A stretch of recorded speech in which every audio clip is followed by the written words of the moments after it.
Sambutan yang pertama yang insya Allah akan dibawakan yang akan disampaikan oleh Al-Mukarram Bapak Haji Wahyu Sulistiadi ST.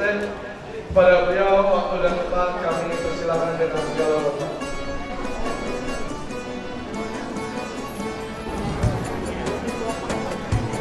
Warahmatullahi wabarakatuh.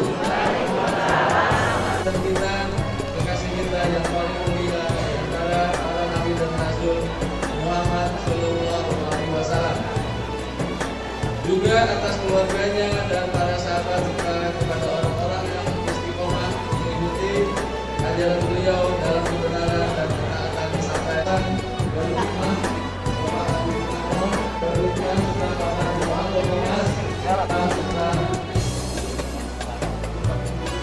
pada pagi ini Allah memperkenalkannya dengan langkah kita untuk mengikuti kasus ini dari kita.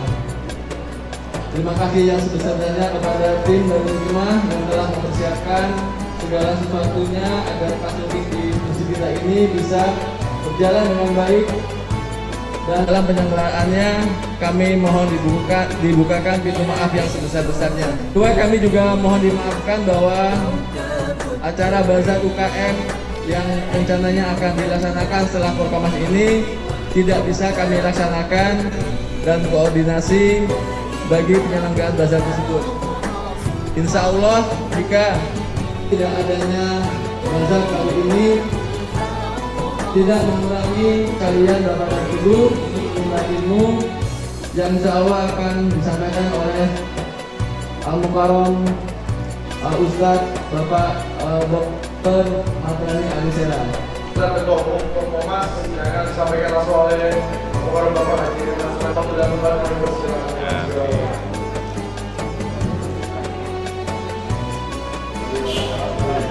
Dewan Suro di luar semua Dewan Suro nih.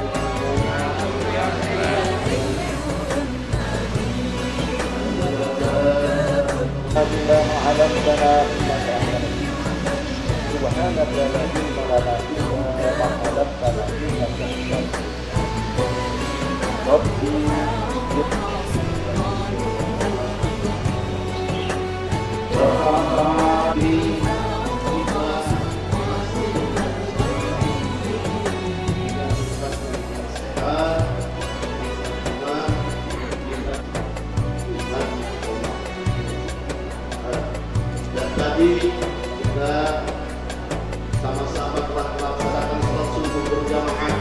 Mudah-mudahan sholat subuh berjamaah kita diterima ya Allah Subhanahu wa Ta'ala.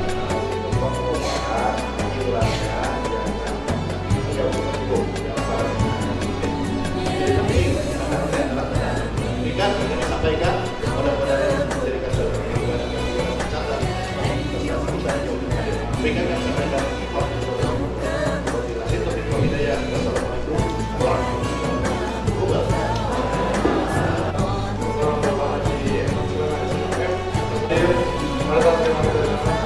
Dari Lurah Malakasari. Assalamualaikum warahmatullahi wabarakatuh. Alhamdulillahirabbil alamin. Wassalatu wassalamu ala asrofil anbiya'i wal mursalin wa ala alihi wa sahbihi ajmain. Amma ba'du. Yang saya hormati Al-Mukarram Ustadz Dr. Haji Madrani Alisera.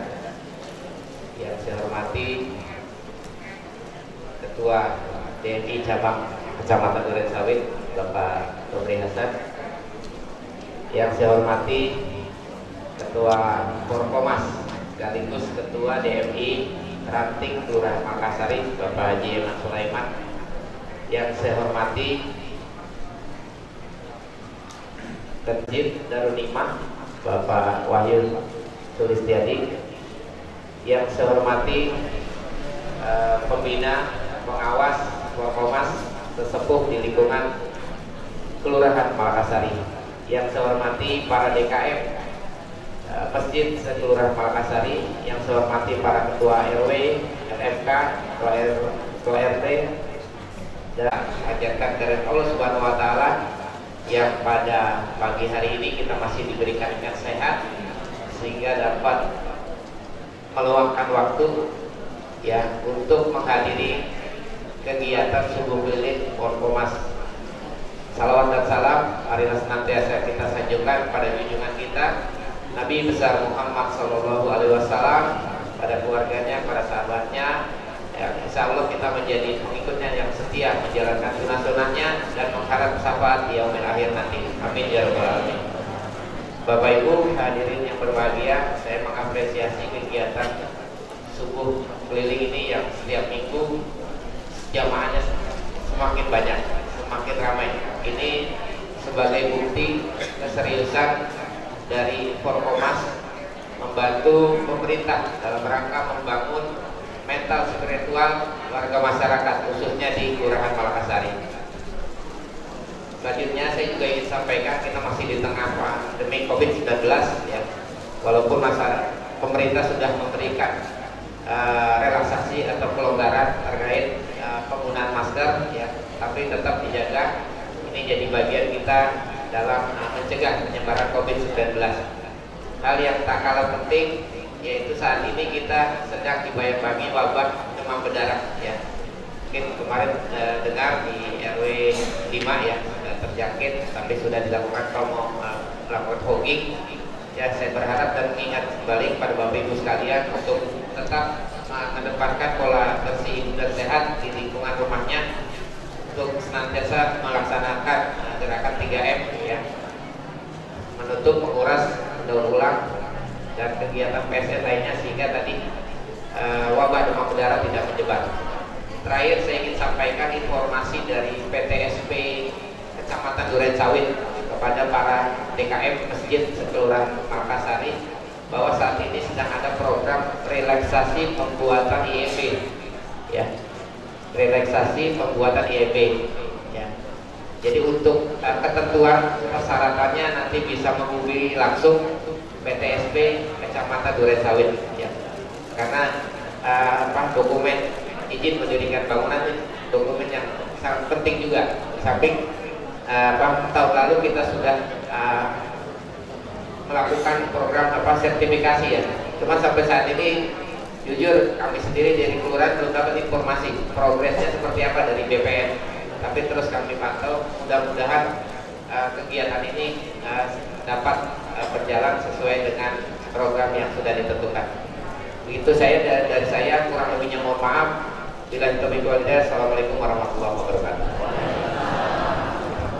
Jamaah dan hadirin yang dirahmati Allah, rajak acara inti kita pada pagi hari ini yaitu nasihat agama yang akan disampaikan langsung oleh Al-Mukarram Ustaz Dr. Haji Mardani Ali Sana MH. Mari sama-sama kita siapkan hati kita.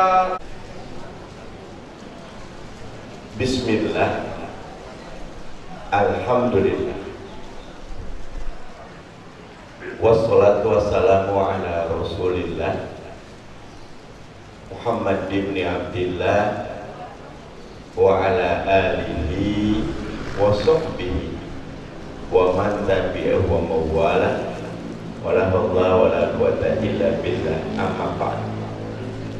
Asatidz wal ustadzat, para alim ulama, tokoh masyarakat, DKM, Forkomas, hadirin wal hadirat rahimakumullah. Hayyikum bi tahiyatil Islam. Assalamualaikum warahmatullahi wabarakatuh. Yang pertama, mari kita sama-sama membaca umul kitab. Bagi kita niatkan untuk orang tua kita, orang-orang baik yang wakaf bagi masjid-masjid kita, donatur-donatur yang jagain kegiatan Forkomas, dan juga bagi saudara kita yang mungkin ada di rumah sakit sedang kesusahan, semoga angkat penyakit dan kesusahannya. Likulli niyatin sholihat. Al-Fatihah.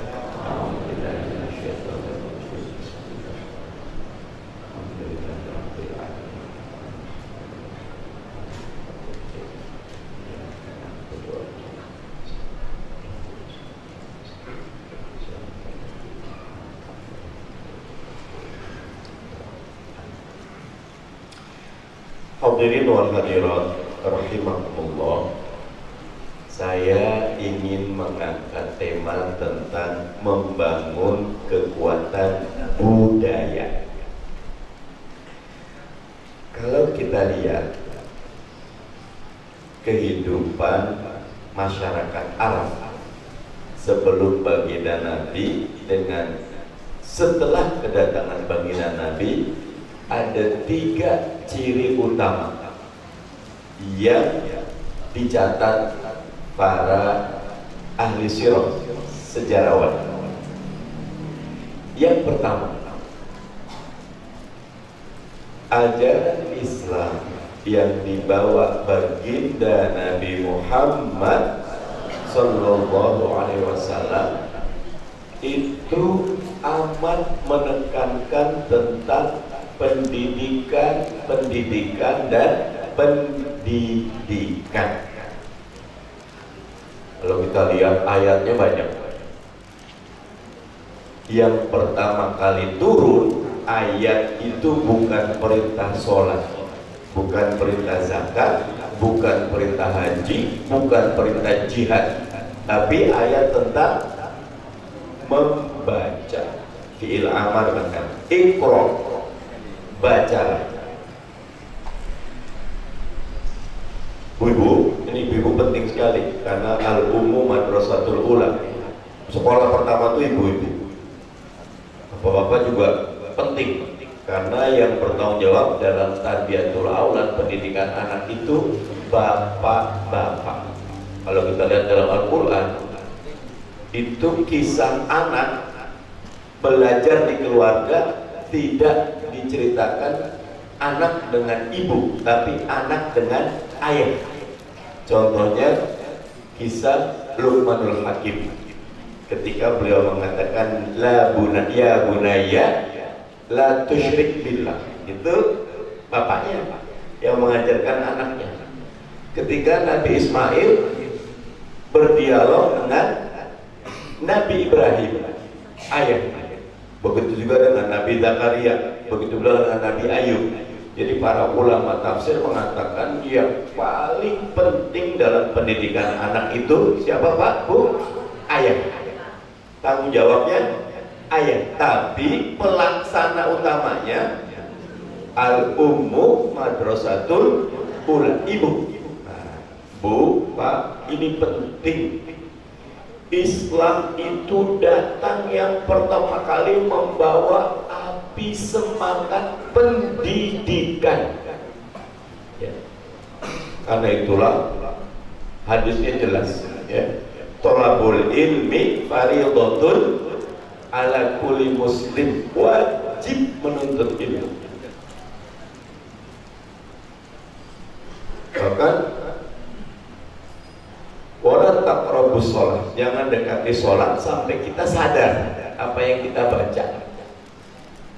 Makanya di dalam Al-Quran, kalau Bapak Ibu lihat, ayat-ayat yang pertama kali turun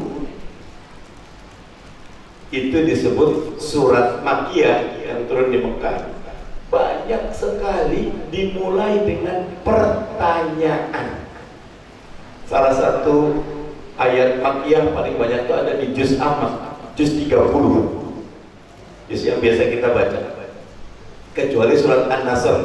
An-Nasr itu Madaniyah karena udah baginda Nabi mau wafat. Tapi surat-surat juz 30 Makkiyah banyak dimulai dengan pertanyaan.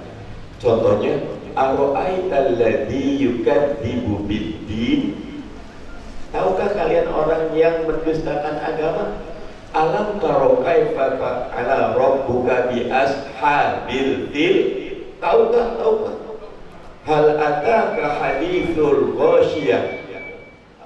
Hadirin wal hadirat, dalam pedagogi, dalam teori pendidikan, cara mengajar yang terbaik guru ketika masuk kelas bukan dengan menjelaskan ilmu, tapi dengan mengundang dialog melalui tanya jawab. Jadi anak-anak misal gini, hari ini mau belajar tentang atom, maka guru yang baik dia kasih gambar. Ada yang tahu ini apa? Ada yang tahu apa manfaat atau ada yang tahu. Nah, anak-anak tuh berpikir. Nah, karena itu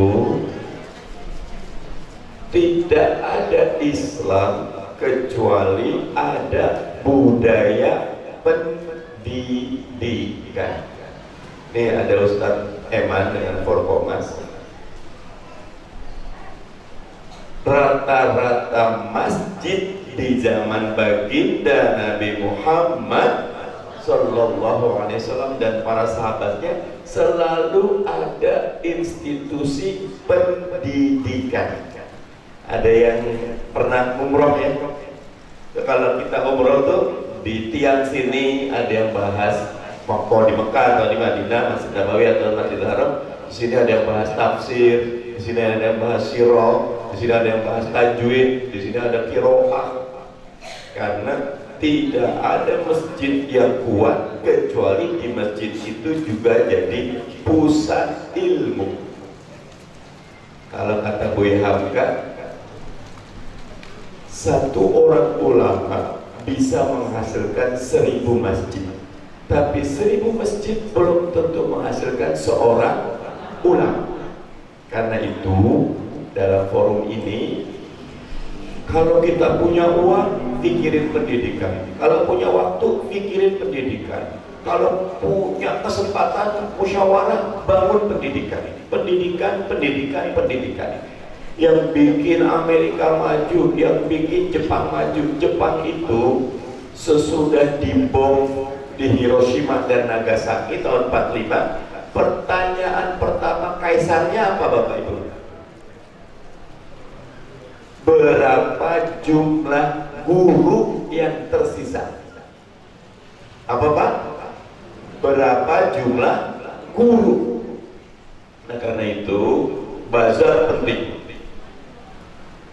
sosial penting, tetapi basis semuanya peradaban Islam itu, budaya Islam dibangun dengan pendidikan, pendidikan, pendidikan. Dan ayah bunda harus mendampingi anak-anaknya dalam pendidikan. Makanya kalau ada anak-anak ini, anak-anak kita bagus-bagus, bertanya tentang pendidikan, dengarkan. Pak, kenapa begini ya? Bu, kenapa begitu ya? Coba jawab, jangan disepelekan. Karena cinta pendidikan dimulai dari rumah. Saya punya kebiasaan kecil. Saya dapat rezeki, anak saya 9. Sekarang cucu mau 10. Karena dari 9 anak 5 udah nikah Pak Lurah. Tapi waktu saya kecil itu, waktu saya pakai motor, tiap bulan, Pak, Bu, saya ajak, bahasa saya hari ini ngangon anak 3-5 anak pakai motor, saya bawa ke Gramedia. 2 jam saya lepas. Jadi anak saya baca di sini, nggak ada yang baca ya, nggak ada yang beli, saya bilang, karena waktu itu mah karena beli, tapi pulangnya saya beliin es krim yang 5.000 itu ada. Anak-anak ada yang KKP, kecil-kecil punya karya gitu. Saya sendiri baca buku tentang otomotif, bola, dan sebagainya. Karena di Gramedia udah ber-AC, dingin, gratis gitu, bisa muter-muter gitu. Dan belinya ya kadang-kadang beli, kadang-kadang enggak. Kalau punya duit beli, yang punya duit beli buku. Yang punya duit beli buku. Dan buku itu jendela ilmu. Semua orang besar, orang pandai selalu cinta buku. Nah, makanya saya pernah, Pak Ustadz Eman, diundang Pak Lurah ke masjid Kampung Gelap di Singapura. Saya diundang, saya datang. Mereka dua yang saya kagum punya perpustakaan.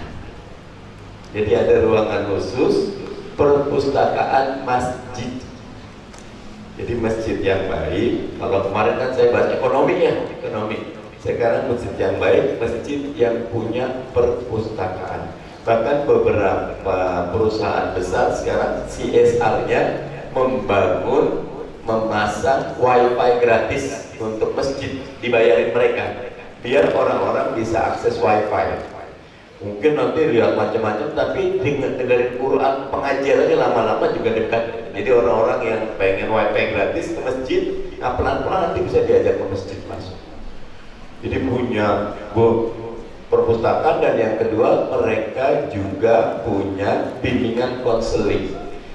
Pak Lurah tadi bahas tentang pertanahan. Nanti Bapak Ibu yang mau ngurus pertanahan, saya kebetulan di DPR RI-nya Komisi 2 membidangi ATR BPN.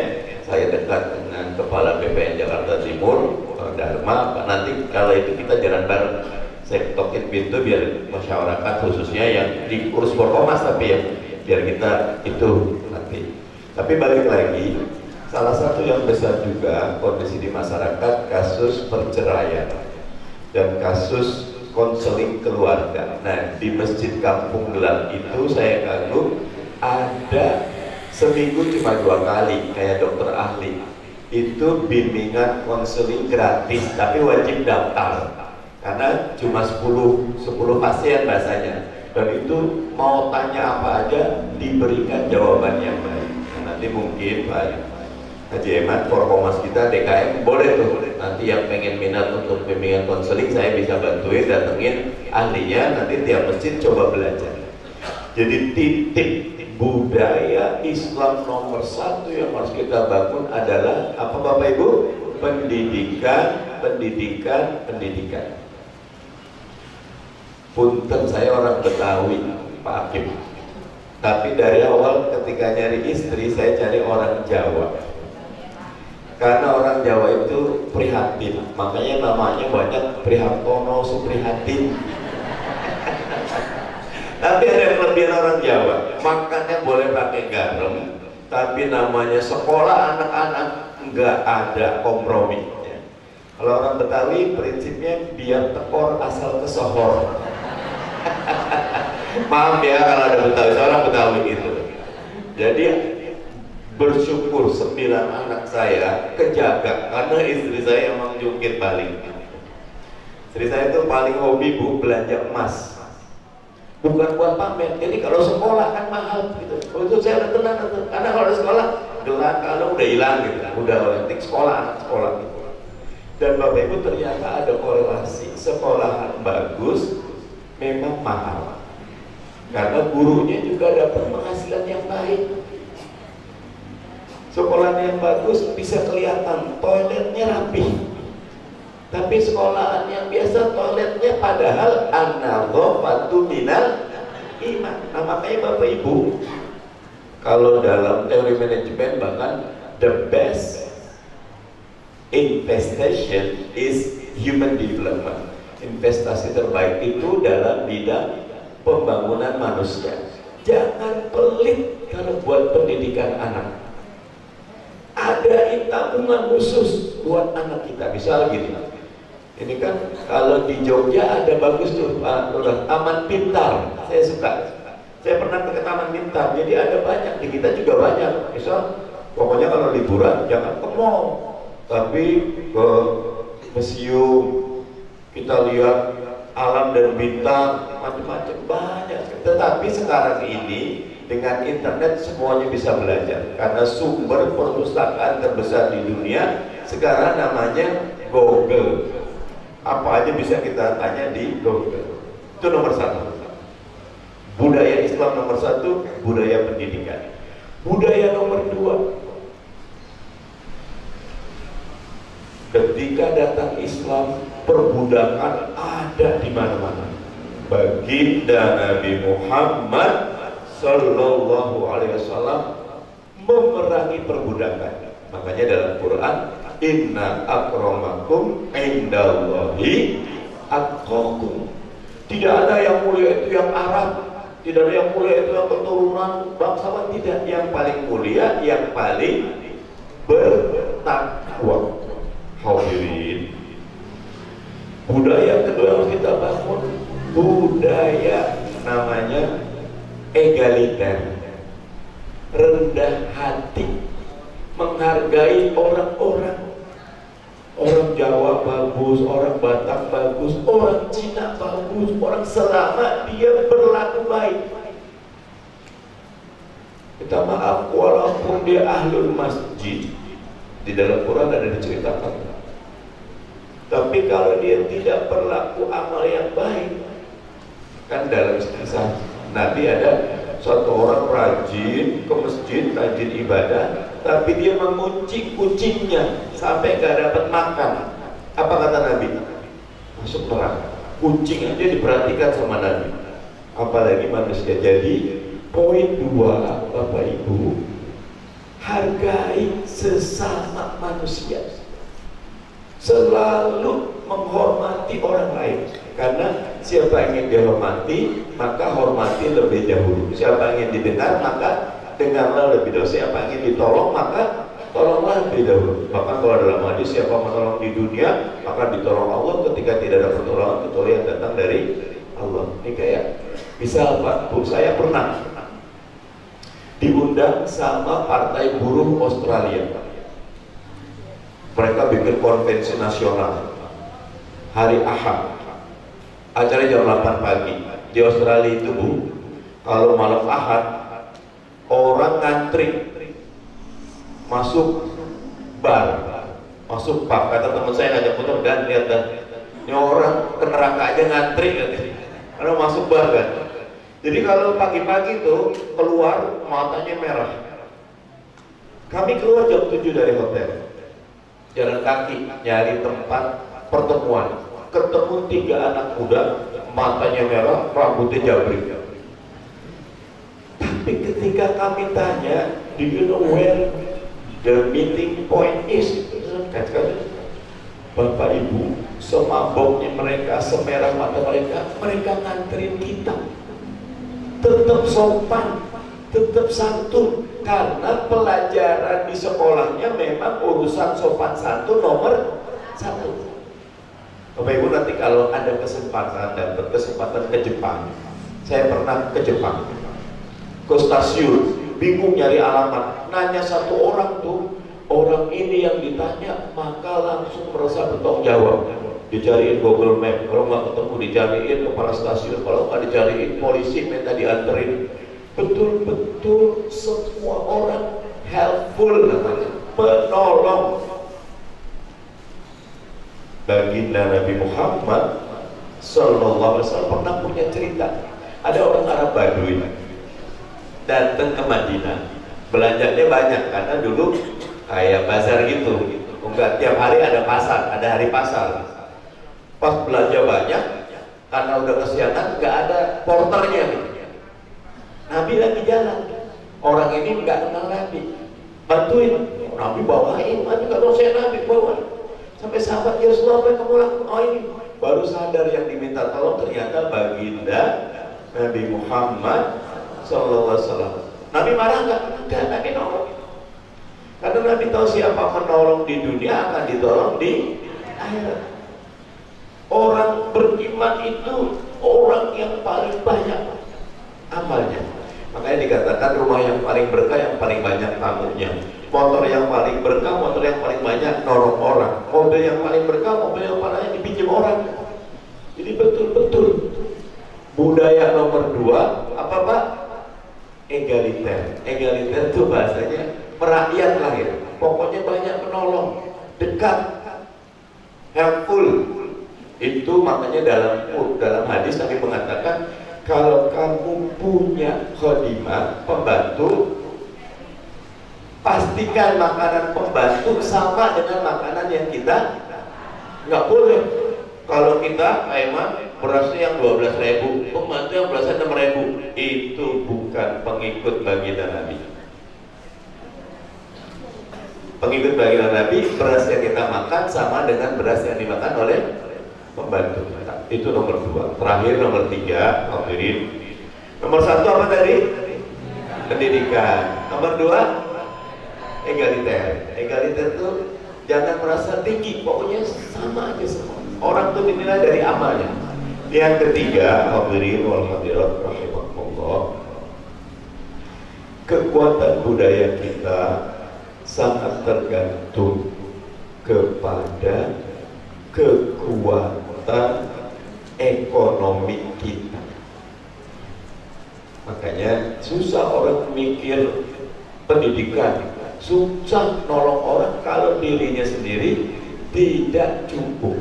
Makanya baginda Nabi Muhammad Sallallahu Alaihi Wasallam banyak sekali mengingatkan bahwa kadal fakru ayakunu kufron. Orang fakir, orang miskin itu lebih dekat kepada kekafiran. Nah, saya dulu cerita nih, waktu Porkomas periode lalu diundang, ada satu masjid namanya Baitul Jihad, bagus, ada di Jati Bening.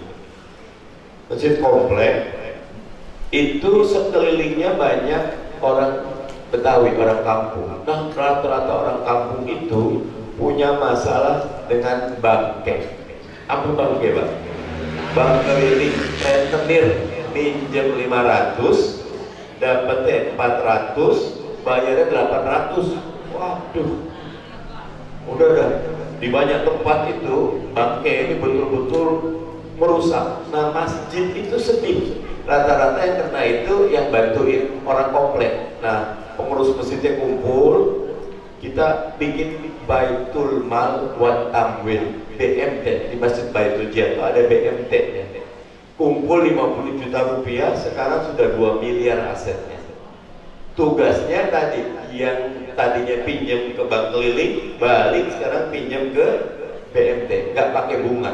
Bahkan syaratnya satu, boleh pinjam, ikut pengajian. Udah bunganya 0, ikut pengajian, terangkat. Nanti kalau ya dulu ulia khairum min yadi sufla, tangan di atas lebih baik dari tangan di bawah, insya Allah akan jadi umat yang maju, yang budayanya kuat. Hadirin wal hadirat, bangun budaya wajib dalam Islam, karena kita sudah dapat perintah wa ma arsalnaka illa rahmatan lil alamin. Tidak aku utus engkau baginda Nabi Muhammad dan kita kecuali untuk menjadi rahmat bagi seluruh alam. Rahmat itu dengan cara tadi membangun budaya. Jadi Islam datang tuh yang tadinya mati hidup, yang tadi miskin kaya, yang tadinya berantem bersatu, yang tadi bodoh cerdas. Dan karena itu 3 hal yang harus kita lakukan. Apa yang pertama, Bu? Pendidikan. Nomor 2, egaliter. Nomor 3, ekonomi. Ya. Jadi kalau itu PEE, pendidikan, egaliter, dan ekonomi. Kalau 3 ini jalan, insya Allah Makassari bisa jadi contoh penerapan Islam rahmatan lil alamin. Amin. Bapak Ibu akan jadi contoh bahwa anak-anaknya lulus kuliah dari universitas terbaik. Amin. Dan anak-anaknya bisa membangun ekonomi umat yang dengannya Islam betul-betul jadi rahmatan lil alamin. Itu saja yang bisa saya sampaikan. Hadanallahu wa iyyakum ajma'in. Wallahul muwaffiq ila aqwamit thoriq wal afu minkum. Wassalamualaikum warahmatullahi wabarakatuh. Ustaz Tobri nanya. Kasih mic ke Ustaz Tobri. Ustaz Tobri yang nanya buat bapak atau buat ibu, Pak? Buat ibu-ibu deh. Oh, ibu-ibu. Biar minim yang nanya bapak, jawabnya ibu. Bagus. Ibu-ibu yang saya hormati dan Jangan. siapa panglima perang dalam Islam yang bergelar Saifullah? Masya Allah. Pasti. Mati mic-nya. Khalid bin Walid, Ustaz. Betul, Ustaz juga. Sekarang untuk bapak-bapak. Ayo Pak, siap. Dengarkan,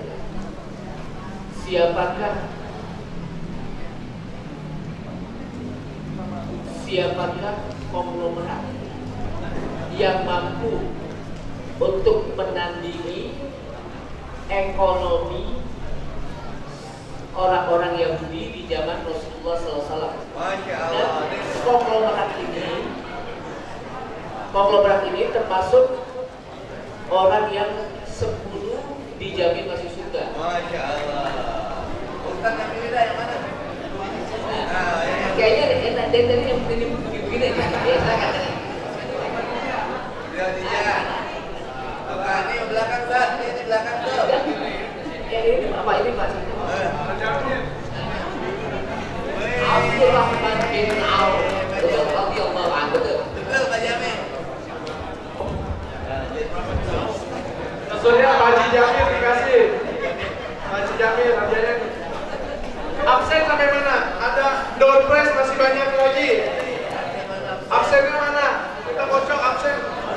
Absen Bapak sama absen Ibu jangan pulang dulu. Diri. Absennya mana lagi Ibu? Bapak Lenggiman.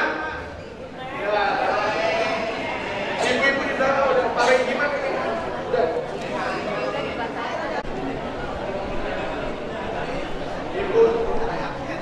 Ibu Puji.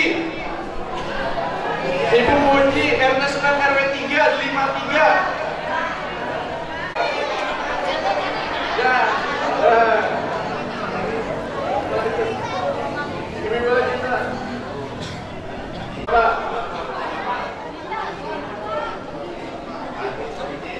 Bapak Ahid Wahidin. Ibu Eliza Masjid Al Istiqomah. Ayo. Mujahid Darul Imam takbir. Ibu-ibu minta foto. Ayo.